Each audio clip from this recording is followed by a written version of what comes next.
And the NFL players definitely deserve better. But this is probably, a really good thing for the owners, because the owners are the ones that can now take advantage of the players. And when they're negotiating new CBA deals or just anything, these are the guys who represent the players.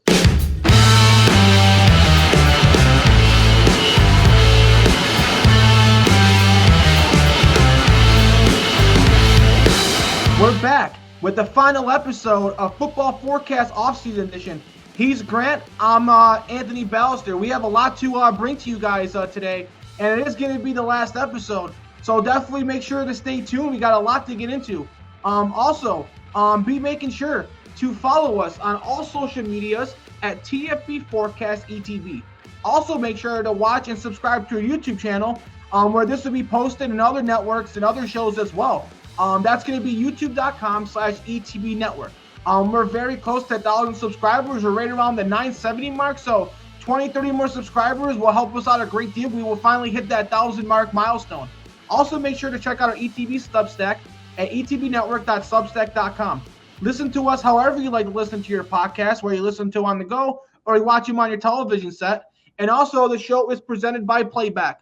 Well, before we get into the final episode of the Football Forecast Offseason Edition, how are you doing this week, Grant? I'm doing good. It is bittersweet that this is the last episode for the off season, but that means that we're getting closer to the NFL season itself. But that also means we're getting closer to the school year for people that are watching that are, going back to school in 3 to 4 weeks from now. But that's the thing with the year. It flies by.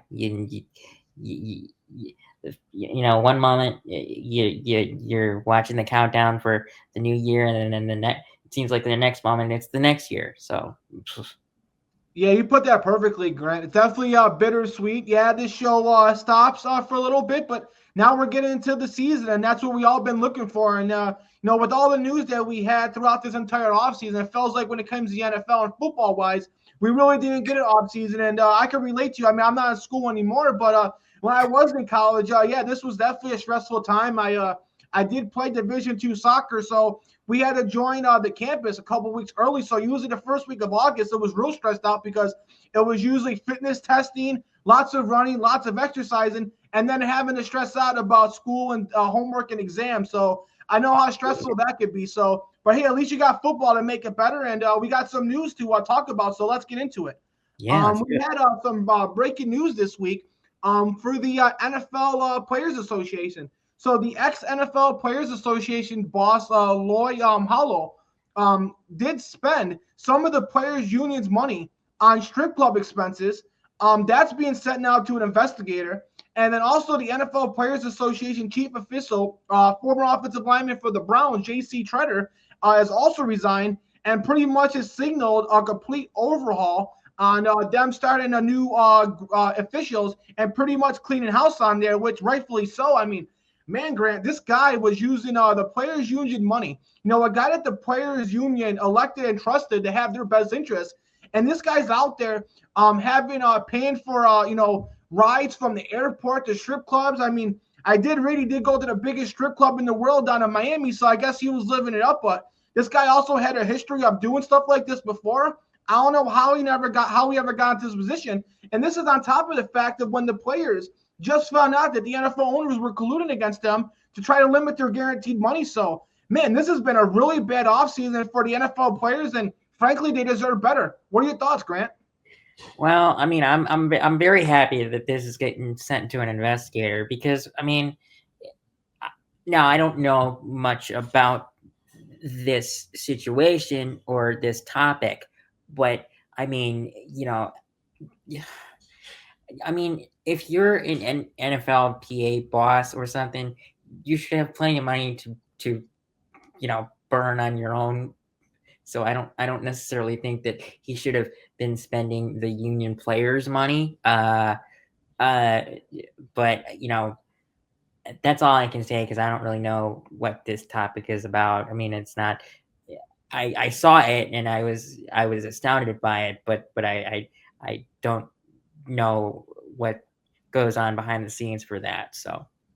Yeah, I mean, Grant, I mean, I guess you really don't have to know a lot about it. All you got to know is, like you said, the guy did a really, really bad thing. I mean, kind of took advantage of the NFL players using their own money for his own expenses. And like I said before, he had a history of doing this. I'm not sure what the year was, but I think it was like 2015 or 2016. He had issues like this of, fraud and spending companies' money. And what's really crazy about this is the one that happened right here with the one in Miami and the one that happened with the players and the NFL Players Association union money happened a couple years ago. So it's crazy how we're just finding that out now. But like Colin Coward always says, things only come out when they want them to come out. So now, they had to release this to the public. Everybody knows that, hopefully this guy gets the repercussions. Hopefully he gets some crazy fines and some jail time. And, JC Tretter really didn't do anything wrong. It's just, this became such a bad look for him, and his reputation kind of got dragged through the rug, and him and his family just didn't want to have their name destroyed anymore. So him and probably a couple others probably will follow suit. And I think the NFL Players Association is going to have to clean house and get a whole bunch of new people to represent them. And, like I said, right after they found out that the NFL owners were colluding against them for guaranteed money, this is a time where the players need an official more so than ever. So hopefully they can elect a guy that knows what he's doing.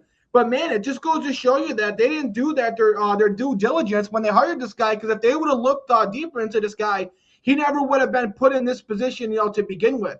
And the NFL players definitely deserve better, but this is probably, a really good thing for the owners, because the owners are the ones that can now take advantage of the players. And when they're negotiating new CBA deals or just anything, these are the guys who represent the players.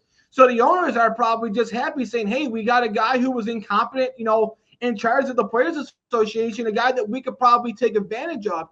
And maybe this is why they're starting to collude and do other things. But I think changes will come. Changes will have to be made. The NFL players will elect a new guy to represent them. Hopefully they get a guy who's much more competent. And when the next CBA rolls around, hopefully they can get some things back in return. Hopefully they can get some back, more guaranteed money in their contracts. I mean, the NFL owners just keep saying, hey, play more games. Let's make the game, let's make it a 17-game schedule. Let's make it an 18-game schedule. Oh, let's also play Thursday games. Let's play Christmas games on Tuesdays. Let's play games on Saturdays. And it's like, well, at the end of the day, these players are putting their bodies on the line just for us fans to watch the game. And it's like, there's the ones that are taking the most risks. So like Joe Burrow was saying, if they want all these things, then we need to get some things in the return. They need an extra bye week. They need some more guaranteed money. And I think that's what it's going to come down to. The NFL players aren't going to keep putting up with them constantly being screwed over by these NFL owners who make more money than anybody. So it's about time. And what do you think, Grant? Do you think the NFL players need to elect someone better and deserve better than what they've been getting? Yeah, I mean, I do think that they need to elect, the best person possible. And I mean, actually, two people in my current mind come to mind. Now this one of them is kind of far-fetched, because he is involved in the NFL circle, and he is a part owner. And so I mean, I'm gonna say his name, but I don't think that he is gonna be available as much as my second option. But my first option is Tom Brady, because he's the best football player in the history of football, and he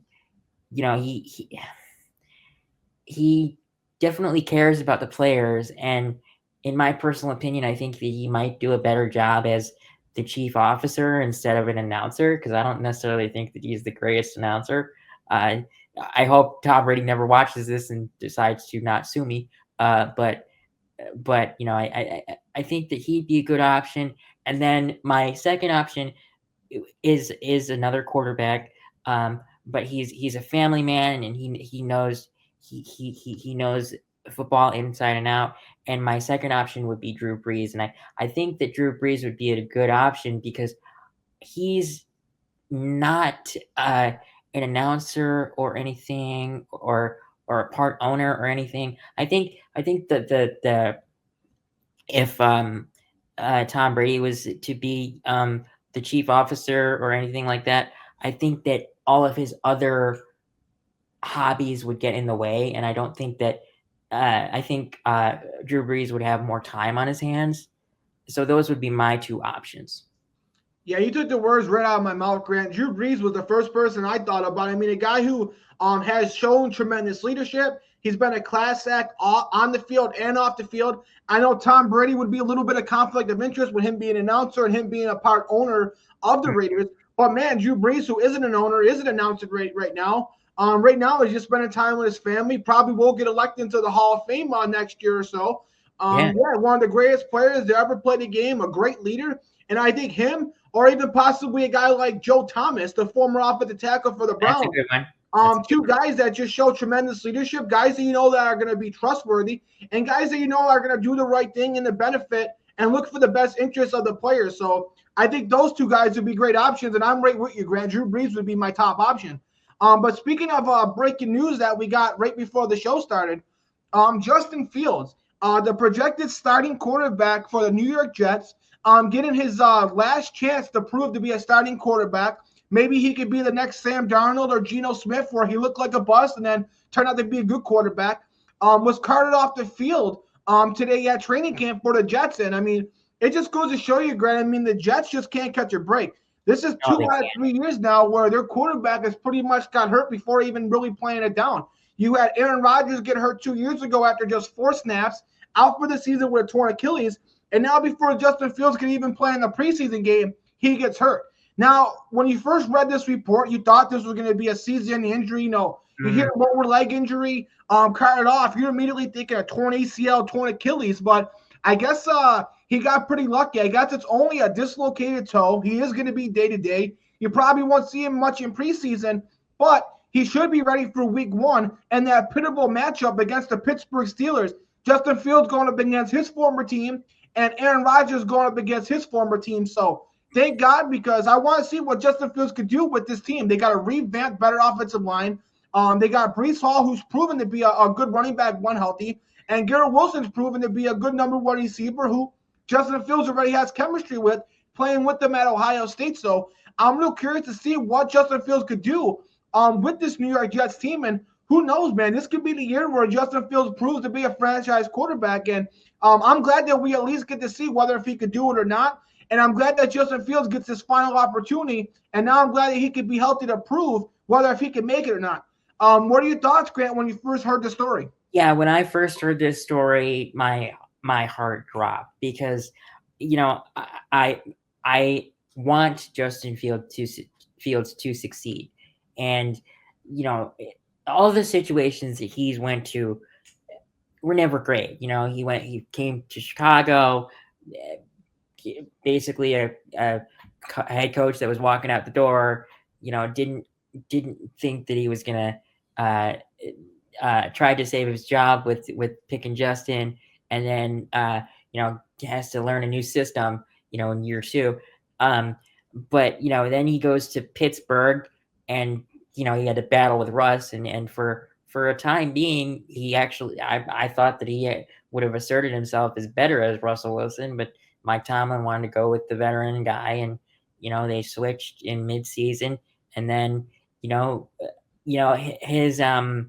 his limited play that he had with the Steelers did earn him a 2-year, $40 million contract, which for a guy that is not necessarily the greatest at playing quarterback, but serviceable, that's a hefty check for a quarterback. And you said it with Garrett Wilson. Him and Justin Fields were lights out together at Ohio State, and I can tell you one thing: when Aaron Glenn announced that it was just a dislocated toe, Garrett Wilson took a deep breath and was like, "Okay, he's gonna be all right. I'll be fine by week 1. He should." So. Yeah, and thank God. I mean, the Jets do got a really good, competent backup quarterback in Tyrod Taylor, who's proved that he can step in and definitely be competent and definitely win you games and manage the game. But at this point, Tyrod Taylor is just a game manager, where Justin Fields has the potential and the ceiling to be a game changer. With his mobility, if the Jets offensive line, I mean, I know they brought in new faces, But if their offensive line struggles again, Justin Fields with his athleticism can make up for that. Something that Aaron Rodgers coming out the torn Achilles at his old age couldn't do. But yeah, I'm glad that we get to see that matchup. I really can't wait to see Justin Fields versus Aaron Rodgers.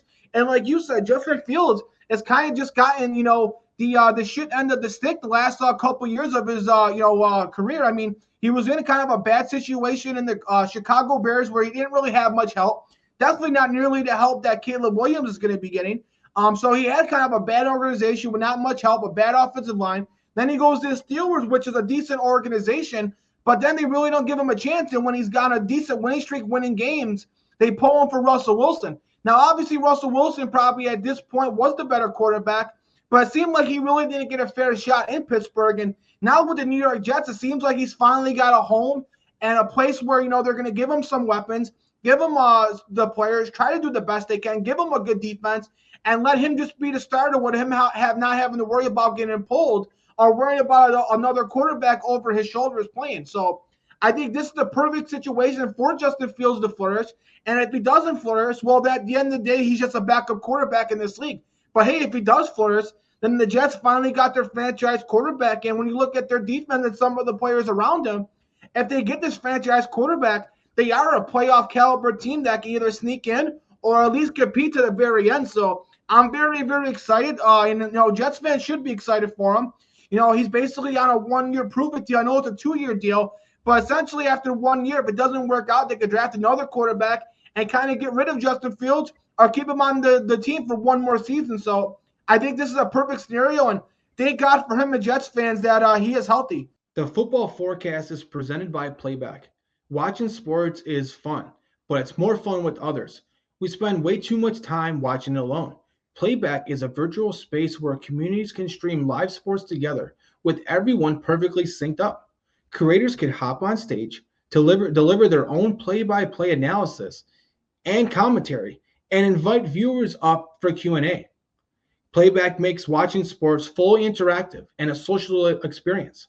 From playing fantasy sports, from repping your favorite players and teams, and watching with the commentators and communities you care about. Win or lose, sports are best enjoyed together. Join our community by going to playback.tv/ETB network to find out more, including our live stream schedule. Now back to the show. But speaking of stuff that isn't good news, the Cincinnati Bengals. We spoke about this a little bit last week, but now with training camp going, Trey Hendrickson and Shemar Stewart are still not at training camp and still without deals. Now, Shemar Stewart's a little bit of a different scenario. He hasn't got an actual contract yet, so he's not even signed with the team. So it's a little different of a scenario. But then you got Trey Hendrickson, who was arguably one of, if not the best defensive player in football last year with no help around him, leading the NFL in sacks. And you got guys making $35 to $40 million a year at his position. And he's making, I think, like $17 to $20 million this year. So this guy deserves a significant raise, especially when T. Higgins and Jamar Chase got their raise.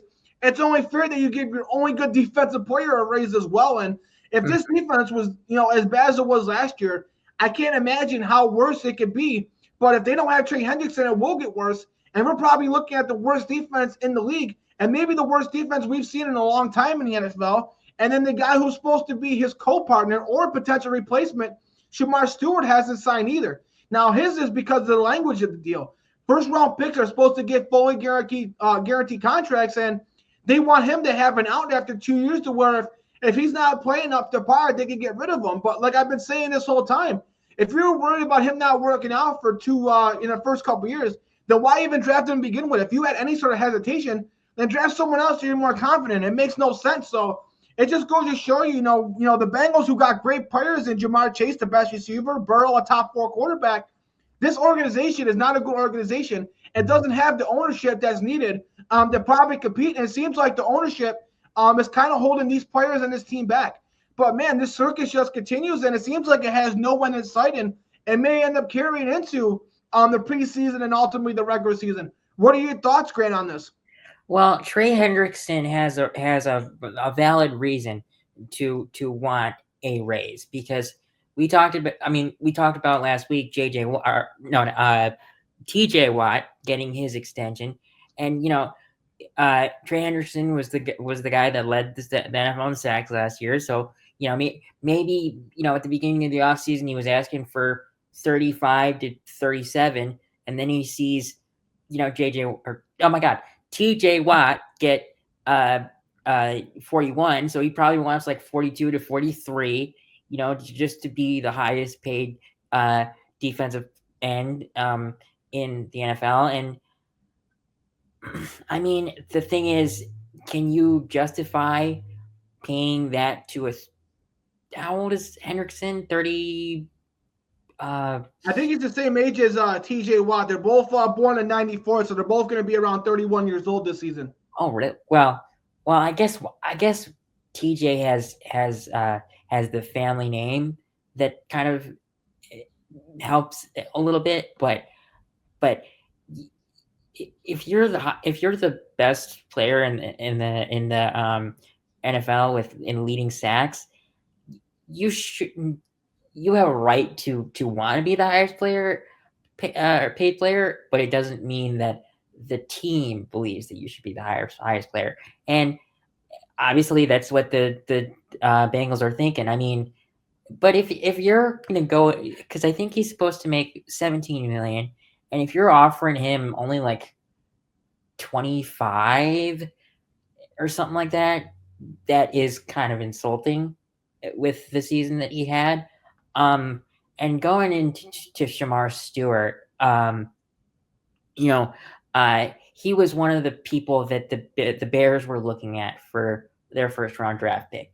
And to be honest with you, when I saw his sack total, that was an immediate red flag for me, because he had 4.5 sacks in a 3-year career at Texas A&M. And just because you have the physical aspect of the game, like you're strong and you're built, your draft position should be based on your production. And 4.5 sacks for an edge rusher, I mean, I wouldn't have taken him in the 3rd round if he was available. I mean, I'm not trying to badmouth Stewart, but what you're doing is not, it's not a good look, because you and honestly, I think the Bengals do have a right wanting to have an out in his contract because of the fact of his limited production. And using the word limited is actually being very generous. I should say like no production, because it essentially is no production. But that's my take on that. But then Grant, if by your analogy, saying yes, he with that lack of production, he should get a contract to where maybe in 2 years, if his sack production is still limited, they should be able to get out of his contract. But doesn't that prove to the point where that maybe the Bengals shouldn't have drafted him anyways with that position? It does, and honestly, there were other, there were players that I would have probably actually taken in Turner or Stewart's place. I would have taken a guy like I can't pronounce his last name, but I would have taken a guy like Princely you from Ole Miss. He had 16.5 sacks or something like that. So that's at least a good production for a couple of years. That's 4 times as much as Stewart had. So I would have gone with a guy like him, or God, the draft was so long ago, I can't even think of other edge rushers right now. Or even a guy like, I know he had some off-field issues, but even a guy from Marshall like Mike Green, who the Ravens stole in the 2nd round. He was one of the top sack artists in college football. And I know he had some off-field issues, but I'd rather have a guy who, if you could figure out a way to, not allow him to get in trouble off the field. I mean, that's a lot better than a guy who can't even perform on the field. Yeah, but with that, I mean, I'm gonna just comment on this a little bit, and then we can go on to the next thing, so we're not rambling about other edge rushers. But like, I think that the only place that that Mike Green would go and not necessarily have the biggest issue with off-field issues is the Ravens, because of how how tight a ship John Harbaugh runs in Baltimore. I needed to make sure I didn't say his brother because they're both back in the league now. So yeah, that's a great point, Grant. I mean, Mike Green could have went to a better place, and I guess just thank God he didn't end up with the Cleveland Browns because we know they can't handle players like that. And last thing I'll say about this is Trey Hendrickson. I don't even know if he's demanding $40 million. I know TJ. Most people could still consider TJ Watt and Myles Garrett as the better player. But Trey Hendrickson should still be at least around the $35 to $38 million mark, where around a guy like Max Crosby, I think Trey Hendrickson just as good, if not better than Max Crosby. But then when you look at Joe Burrow making 55, Jamar Chase making 40, T. Higgins making just under 30, I think around 28, 29. Now if you give Trey Hendrickson $35 million, you're looking at close to $160 million between four players. And this isn't basketball. This is the NFL where you have to have a 53-man roster, not a 15-man roster. And the fact that you could almost be given $160 million to four players, how are you going to be able to fill out the rest of the roster? And it's just going to show you that this team is going to lack depth, and their GM is going to have to draft perfectly. But now you got your draft pick who you're not even confident in and may not even be on your team to start the season. So it's definitely a bad look for the Bengals. Yeah, absolutely. But this also goes to show that really, I mean, when you look at the numbers that some of these players are getting, yes, the NFL has a salary cap, but it's not as a big of thing as people think because teams can restructure, they can they can have outs in any of the deals like they probably will figure out with Shemar Stewart, but again, we don't know. Maybe he goes back to college and gets drafted next year because I didn't know you could do that, but you can actually do that. I don't think that he would necessarily improve his stature because of the fact that he is kind of perceived as a diva a little bit with not signing his contract and the limited production in college. So we'll see, but I hope they get this figured out. Yeah, definitely. And speaking of another guy who's holding out, rightfully so, Terry McLaurin, the star receiver for the Washington Commanders, he's holding out and he's not at training camp. And I mean, you're talking about a guy who didn't have nothing for quarterbacks, going through a quarterback carousel while still putting up great numbers, kind of like what we saw with Garrett Wilson, and basically been a borderline top 10 receiver. As soon as he gets an elite quarterback, finally, he finally still established himself, and now he's an all-pro. And I mean, a guy who never really complained before, playing for really, really bad teams, and just was a team guy and just put his head down and just kept grinding and becoming better and better. And now he's undoubtedly top 10 receiver, and top 10 receivers, should be making $30+ million. If a guy like T. Higgins, who's not a top 10 receiver, who's a good, probably the best number 2 receiver, one of the best number 2 receivers, is making almost 30, then a guy like Terry McLaurin should be making 32, 33. I mean, I think Terry McLaurin is just as good, if not better, than Garrett Wilson. And I also think he's better than DK Metcalf. Metcalf's making 33, and Garrett Wilson's making 32. So if I was McLaurin's agent, I'd be wanting $34 to $35 million, at least $32 million.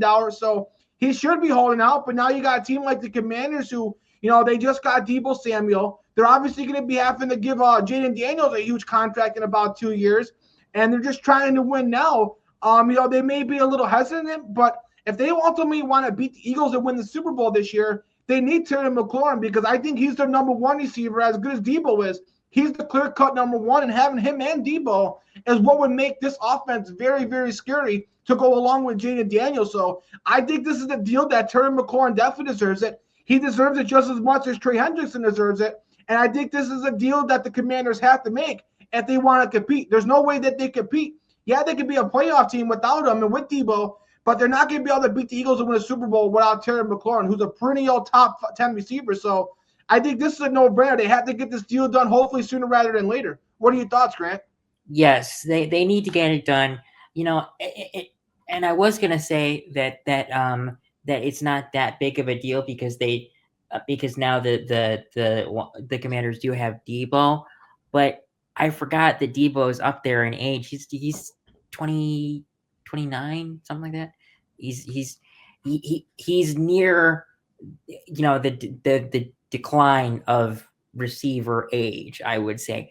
And but it's better to go to a situation where you are on your start of decline, and you transition to the number 2 receiver, and having a strong number 1 ahead of you with Terry McLaurin, who is only 25, 26. I think Terry McLaurin might be a little on the older side. I think he might be around the same age as Debo, around 29 years old or 30. He came in the NFL at an older age at like 24. Terry McLaurin, let's see. I think he's born in 95, if I'm not mistaken. Age. Wow, he is 29. He is 29. Crap. So actually, both of them are in the same position, with age. But the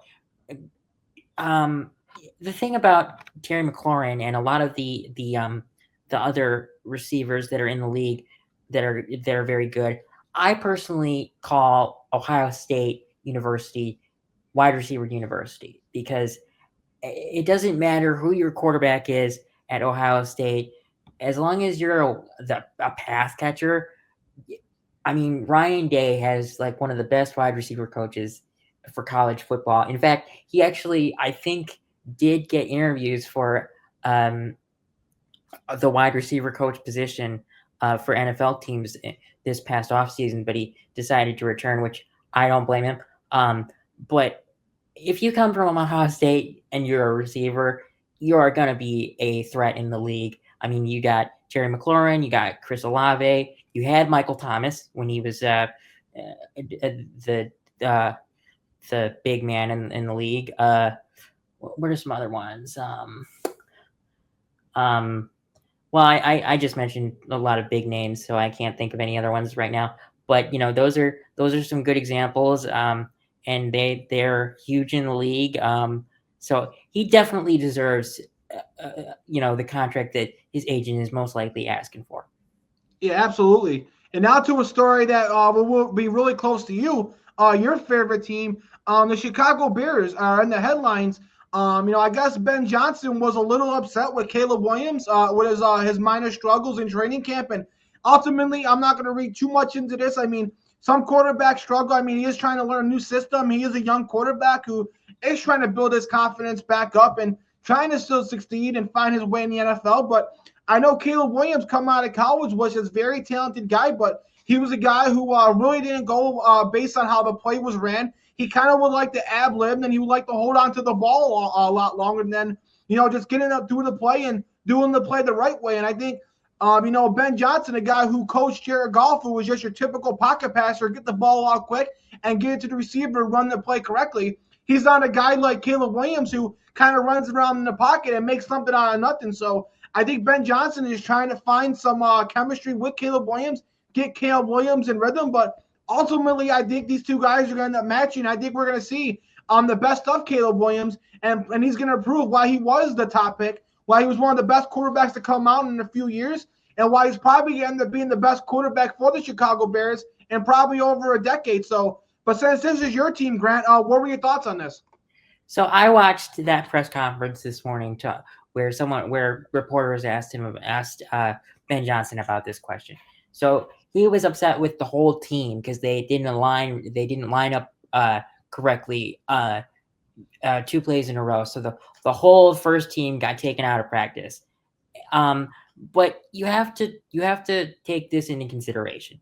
First of all, the defense is going to have a leg up on the offense for some time, because Dennis Allen, who is their Bears defensive coordinator, does run the same system that Matt Eberflus ran when he was the head coach of the Bears. Dennis Allen is just the more aggressive of the two people. So everyone on the defense kind of knows like the plays and the alignment that they're supposed to line up as. And with the offense, Caleb is one learning his second offense in his, actually kind of his third offense in his second year, because they did fire Eberflus in the middle of the season and had Shane Waldron also fired in the middle of the season. But Also, a thing you have to understand is we're in the beginning of training camp, and there's no pads on for at least another week. So, if the defense is getting to him right now, it's because of the fact that, the offensive linemen aren't really supposed to be blocking, because they can't block without pads. So, starting next week, when pads actually come on, I'm hoping that, the practices that are the rest of the week and until pads come on will get better and better. And then, when pads actually come on, we'll actually see, Field or Williams flourish. Because I do think that there is no better matchup with Williams and Johnson than Johnson himself, because you saw what he did with the Lions. So yeah, and one last thing I'll ask you, Greg, before we move on. This is a team, after bringing in Luther Burden with Roma Dunze, a revamped offensive line, DJ Moore. Now they're giving Ben Johnson a huge contract, bringing him in. If now a second coach struggles with Caleb Williams, and Caleb Williams has a really bad year, just in this scenario, if this does play out, if Caleb Williams plays poorly, and the Chicago Bears are looking at another 5 to 6 or 7 win season, is there any possibility, because of Ben Johnson just coming in? Is there any possibility where Ben Johnson decides, hey, I'm going to go draft, my own guy next year, and they decide to move off Caleb Williams if now we have back-to-back years with multiple coaches where he has struggled? I don't think so, because the thing is when you have the number one draft pick, no matter like, even if you have a second first round draft pick like the Bears had last year, when you have a first round draft pick that's the first overall pick, you're still destined to be pretty bad the next year because you have no support. And most likely, if you have the first overall draft pick in a draft, unless you drafted a guy like Jaden Daniels or Joe Burrow, I think you are basically, the head coach and sometimes the GM are like already know that they're on their way out. They just haven't been actually told that by the team yet. They're like, okay, see if you can fix it with this draft, but if you can't, you're out, And with this coaching staff, when you look at how strong it is, I do believe that Ben Johnson will be able to fix this, and he will be able to mesh with Caleb. Yeah, absolutely agree, Grant. I know there's some people out there like Calvin Coward who believes that if Caleb Williams does have a bad year, they will move on. But with his, cachet being the number one overall pick and with his potential, I think Ben Johnson is going to at least give Caleb Williams 2 years in the system. Now, if he struggles in 2025 and 2026, maybe Ben Johnson's third year in 2027, they draft a quarterback. But I definitely think he's got 2 years to figure this out. But we'll move on now to now that training camp's beginning. We got 3 interesting quarterback battles in training camp. We got the Browns with their 4 quarterbacks. I know Deshaun Watson doesn't count because he's pretty much going to be on IR all year, coming back from his torn Achilles. But you got Joe Flacco, Kenny Pickett, Dylan Gabriel, and Shedeur Sanders. I mean, talk about a crowded room. I mean, typically we got 2 guys in a quarterback battle, and they usually say, if you got 2 quarterbacks, you got none. Well, I wonder what that means if you got 4 quarterbacks. And ultimately, I think Joe Flacco probably wins the starting job. I think he's much better than Kenny Pickett. I think he probably starts to try to give them the best chance to win. I think once that they're pretty much out of it, I would think that they give Dylan Gabriel a shot or Shedeur Sanders, if not both. So I think it's pretty much going to be between Kenny Pickett and Joe Flacco to start the season. And then it's going to be between Shedeur Sanders and Dylan Gabriel. But who's going to be the young guy to get the shot mid-season? I think what's going to happen is Joe Flacco starts probably the first 4 or 5 games, maybe the first 8. Once they're out of it, if they're like 1-7, 2-6, I think we see Dylan Gabriel get a start or 2, and then maybe Shedeur finishes out the season. And then however those guys get, it basically be their audition for next season. So I kind of see Kenny Pickett as the odd man out, and I see Flacco winning at the beginning and probably finishing with Shedeur. And we'll see if Shedeur or Dylan Gabriel can have a good enough audition to prevent the Browns from drafting a quarterback in 2026. You got the Colts now between Anthony Richardson, who hasn't been able to stay healthy, hasn't been able to become an elite passer, going up against Daniel Jones, who, people, complain about Daniel Jones and his weaknesses, but he's proven if he's got the support around him, he's won a playoff game, he's gotten to the playoffs, and at this point, he's shown a lot more positivity than what we've seen from Anthony Richardson. And, he did play for a bad organization with the Giants. They had no offensive line. So now we'll see if he's got the talent around him with a Jonathan Taylor, with those receivers. Maybe Daniel Jones can end up winning the job. And I think Richardson starts, and I think he probably gets pulled early. And I think we see Daniel Jones the rest of the season. And then finally with the Saints, probably the worst quarterback group in the NFL with Derek Carr retiring. You got Tyler Shough, the second-round rookie. Yeah, he's going to be a 26-year-old rookie, so he is going to be very, very experienced. But at the end of the day, he is a second-round rookie, and he's going up against Spencer Rattler, who was a mid to late draft pick last year, who may not be a starting quarterback in NFL. I think he's better suited as a backup. But either way, I don't see the Saints being able to win. I think the Saints are going to be one of the worst teams in the NFL and probably draft first overall and get their quarterback next year. But I think Tyler Shough, it's his job to lose. So I'm going to pick him to win it. But what are your thoughts, Grant, on these quarterback battles? Yeah, so, okay, first of all, starting with the Browns, if you have a QB room that is consistent of 4 quarterbacks, that's first of all your projected starter is probably is a 40-year-old. I mean, now a better 40-year-old than some people, but I mean, I don't think I think Kenny Pickett will be the odd man out.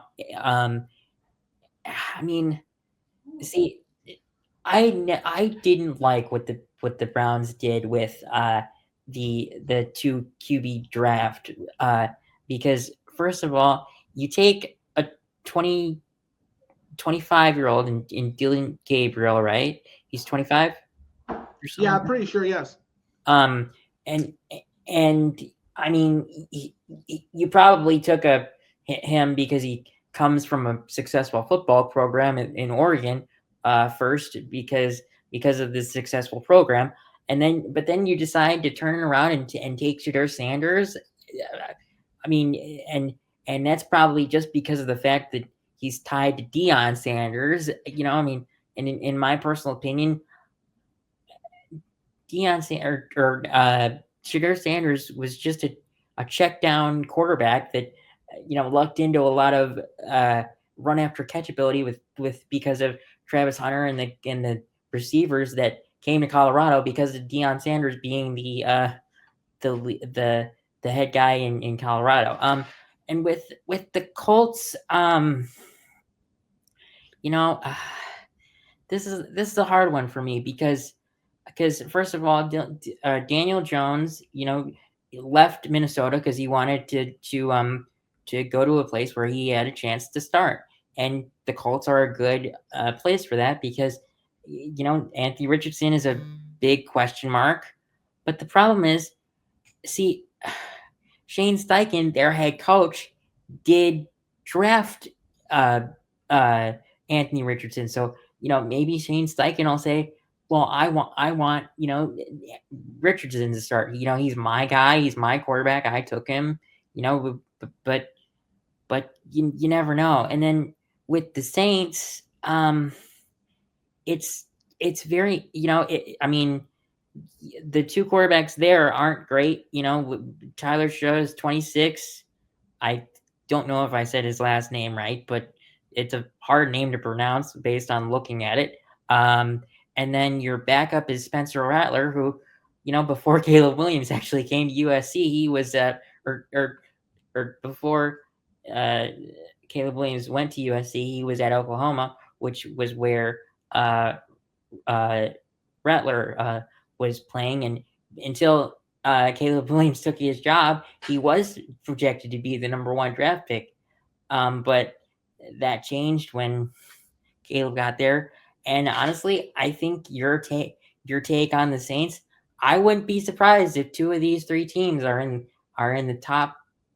I think the Saints might be 1, and the Browns will be 2 again. And they actually have multiple first-round draft picks because they traded back with the Jaguars for the Jaguars to get Travis Hunter. So they could waste, one of their draft picks on a quarterback. So I don't think that's a hot take. I think that's actually a legitimate chance that the Saints and Browns could be 1 and 2. Yeah, absolutely agree, Grant. And I was a big fan of Shedeur Sanders, so I thought he should have been drafted higher. But I think the Browns made a mistake. It doesn't make sense to draft 2 rookie quarterbacks. All you're doing is taking reps away from one of them. It would have made more sense if they would have drafted just Shedeur in the 5th or just Dylan Gravy in the 3rd. And then now their quarterback situation is similar to the Giants, where you have Russell Wilson, the starter. You got Jameis Winston, who's the backup in case if anything happens to Russell Wilson. And then you got your rookie quarterback as the 3rd string to kind of groom in redshirt. Now with the 2 rookie quarterbacks, it just makes a complete mess. But we'll quickly move on. We got 4 quick topics that we quickly go over. The Arizona Cardinals rookie Walter Nolen is going to be sidelined with a calf injury. They don't have a clear timetable. It doesn't look like it's going to be something that's going to be season-ending or anything like that. We probably will see him week 1 or early on in the season. But man, when you got a rookie who's going to be missing reps early on, it's definitely very important. If he was a veteran, it would be less important because he doesn't need those reps. But a guy who's trying to earn his starting job and was drafted to be one of their starting defensive tackles. It's unfortunate. A guy who I really like coming in the draft, he was worthy of a first-round pick, and now he's going to be behind the 8 ball now to start the season due to this injury. Yeah, I mean, I think you hit it right on the nail. I mean, Nolen, the 16th pick in the draft, I think. The 16th. Because the Cardinals were at 16. I mean, and when you're a first-round draft pick, even if you are going into a room that's got a veteran leader, ahead of you, you still, if with Walter Nolen, he might have been DT2, but that's still on the field majority of the time, and so now you're missing your practice reps because of an injury that obviously was not your fault, but I mean, it derails your career a little bit because now the only thing you can do is like study your playbook, go to meetings and watch film, and sometimes that can be really deteriorating to players, and they aren't as motivated to try as hard to get back because they're not playing. Sometimes, they want to be on the field and they just don't take their rehab seriously and try to rush back. And a calf injury is not something you want to rush back from because Christian McCaffrey had a calf injury that he kind of had at the beginning of the year and tried to play through it, and then by like week 8, he was sidelined for the rest of the year because he re-aggravated it. So I hope that Walter Nolen is back by week 1. I mean, luckily we are probably 6 weeks from week 1, but who knows if 6 weeks is enough time? It depends on the severity of the injury. Yeah, and like you said, it's definitely something that can linger or something that can be re-aggravated. So we shall see. I hope all the best for Walter Nolen. And then finally, a couple retirements we have to talk about. First, we got Tyrann Mathieu, who retired. Something that the Saints did not see coming, so they went out and brought in Julian Blackmon to replace him. And then somebody who pretty much was retired, but retired as a Saint, Jimmy Graham. I think both guys had tremendous careers, both their peaks. Jimmy Graham was a top 3 tight end in the NFL, and Tyrann Mathieu was one of the best safeties. I think both guys probably just missed the Hall of Fame, or maybe just make the Hall of Fame, after maybe 15 to 20 years of being a finalist. But yeah, I think Tyrann Mathieu, who was a 3-time All-Pro guy, who ended up winning the Super Bowl, having a good career, obviously with the Chiefs as well. I definitely think Tyrann Mathieu was also a great player at LSU, one of the most top highlight reels you could watch from LSU, wearing that legendary number 7. So 2 guys that had great careers, 2 guys that at their peaks were all pros. Like I said, they probably don't make the Hall of Fame, but they're pretty much the best thing besides the Hall of Fame, and that's the perennial All-Pro. So Both guys had great careers that really shouldn't be ashamed of. Yeah, I mean, you hit it right on the nail with that as well. In my personal opinion, I think Tyrann Mathieu does make the Hall of Fame because he has a couple of rings. Does Graham have one? Did he win with the Saints? No, I don't think so. No, because he was with the Saints. I think he was with the Saints after they already won the Super Bowl. I think before he got there. Okay, well, you see, Tyrann Mathieu won with the Chiefs. Or what? No, that was just once, right? I think he may have just got one. Yes, I would have to double check though.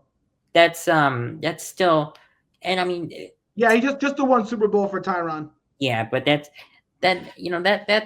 for me, if you have one Super Bowl, you should at least get considered for it. I don't think that he will I don't think that he necessarily is going to make it on his first ballot. I mean, he might need 2 or 3 ballots before he gets into the Hall of Fame, if he gets into the Hall of Fame.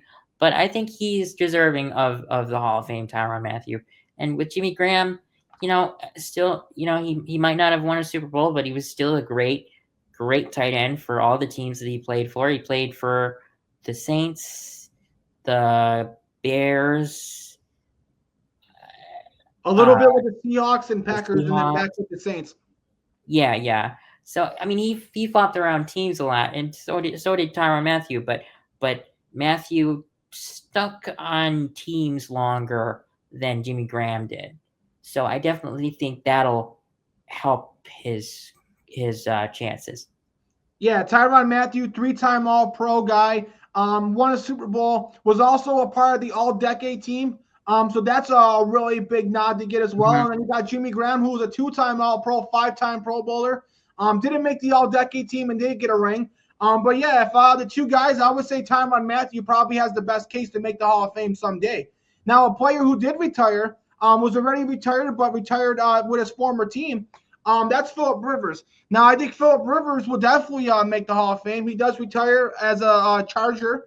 He was a guy who may not have had the team success, but a guy who definitely had the individual success and played for an organization that, really didn't put him in the best position to win. I know we had great players around him like Antonio Gates and LaDainian Tomlinson, but not an organization that's known for winning. And he kind of had a similar career to Dan Fouts, where he put up tremendous numbers, got to the playoffs a few times, but didn't really have the team success. But a guy who's got over 60,000 yards, I think over 300 or 400 touchdowns, 7 or 8-time Pro Bowler.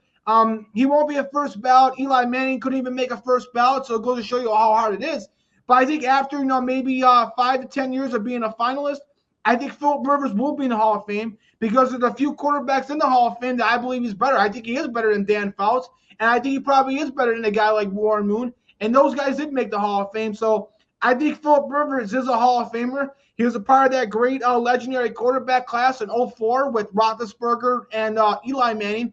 Both those guys would be in the Hall of Fame.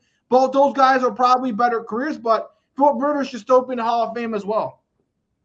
Yeah, I mean, so Philip Rivers played 18 or something years, and he only played for the Colts for, I think, 1 or 2 years. So a majority of his career was with the Chargers. And fun fact, actually, Philip Rivers was not drafted by the Chargers. The Philip Rivers came out the same year that Eli Manning came out, and Manning publicly made it known that he did not want to be drafted by the Chargers, but that didn't stop the Chargers from drafting him. And then, like 20 minutes after drafting him, they traded him to the Chargers, or to the Giants, and Philip Rivers was traded to the Chargers. We talked about Drew Brees a little at the beginning of the show. Drew Brees, before he was with the Saints, was actually the Chargers quarterback and had a shoulder injury or something that made him a free agent and went to the Saints. But there's a little fun fact for those who might have not known that. But I mean, Philip Rivers has made it known that he is a big fan of Justin Herbert, and he wants the same type of career for Justin Herbert that he had. Like playing for the Chargers as long as he did. I'm hoping that Justin Herbert can win a Super Bowl or two with Jim Harbaugh to maybe make his career a little bit better than Philip Rivers, but that remains to be seen. But I definitely think that it's possible.